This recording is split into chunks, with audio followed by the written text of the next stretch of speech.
La raison pour laquelle j'ai voulu écrire ce livre,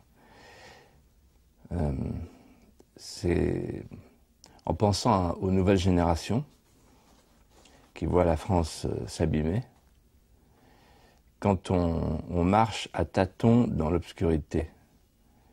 On cherche le mur porteur. Et le mur porteur de la France, c'est Saint-Louis.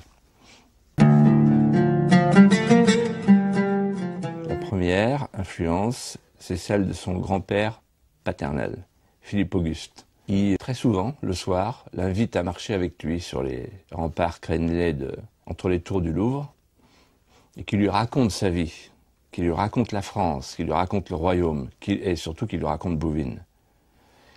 Et il lui donne la leçon de Bouvines que le jeune Louis de Poissy fera sienne.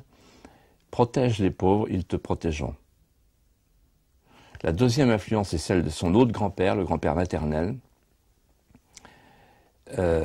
Alphonse VIII de Castille, le père de sa mère, Blanche de Castille, qui est le premier espagnol à faire reculer les Maures, MAU, les Sarrasins, les musulmans, l'islam, le premier à faire reculer l'islam en Espagne, le premier de la Reconquista, à la bataille de Las Novas de Tolosa, donc en 1212, 2 ans avant la naissance de Louis de Poissy.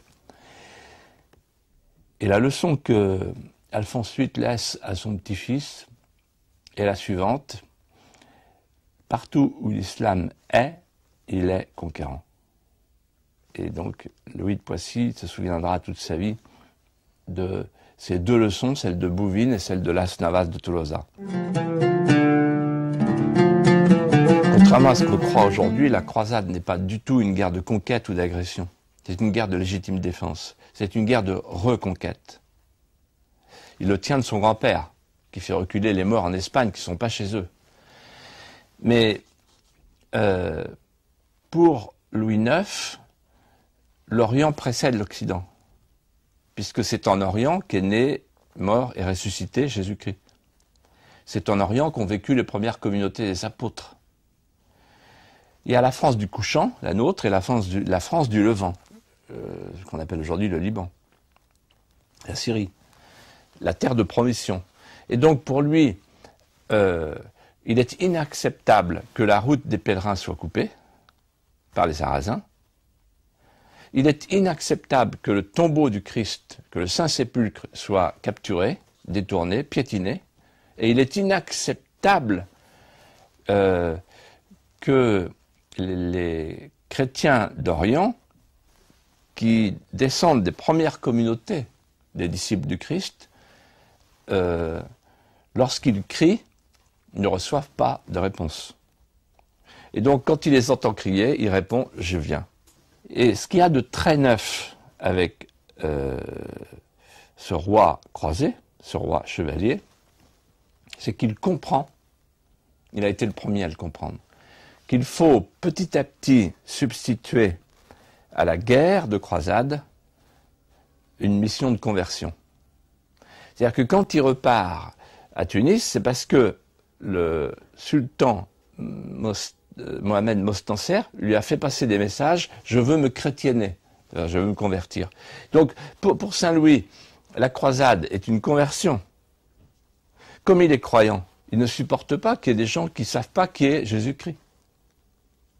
Et donc, il est logique. Il va chez eux, comme a fait Saint François d'Assise, sur les remparts du Caire. Et donc, il ne va pas là-bas pour tuer, pour oxyre, mais pour convertir.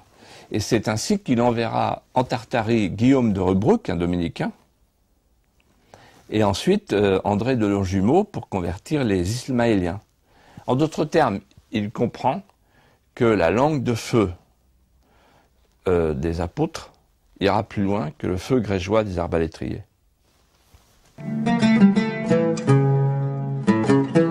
Dans l'ordre du bien, il est le roi qui côtoie saint Thomas d'Aquin, Albert le Grand, saint François d'Assise. Dans l'ordre du beau, il est le roi des cathédrales. Et dans l'ordre du vrai, il est le roi de la croisade, de la souffrance, et il meurt comme un cistercien.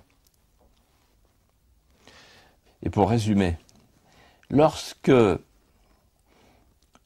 il est un roi d'apogée et qu'il se meut dans sa solitude sur la crête, là où on se promène seul, il nous tire vers le haut. Il nous attire vers plus grand que soi. Et lorsqu'il traverse la vallée des larmes, il nous prend par la main. Mettez le doigt sur le secret d'un grand règne et d'un grand roi. Vous savez, il y a une phrase latine qu'on apprenait quand on était en 6e, « César pontem fecit ». Alors le professeur nous expliquait, ça veut dire « César fit un pont ». Mais en réalité, ça veut dire « César fit faire un pont ». Il y avait une phrase aussi des légistes du temps de Saint-Louis, c'était « donner et retenir ne vaut ». C'est-à-dire, quand on donne, on ne retient pas. Sinon, on fait tout soi-même et ça devient un pouvoir absolu. Alors, Saint-Louis donne confiance. Il s'occupe des grandes choses, c'est-à-dire de ses attributions, on dirait, régaliennes. Et il fonde l'État moderne à partir de l'État féodal.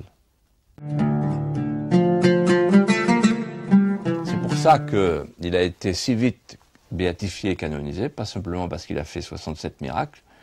Le peuple français ne se consolait pas de l'avoir perdu, a demandé qu'il soit présent pour toujours à ses côtés. D'où la phrase de Chateaubriand, « Il devint un roi éternel ».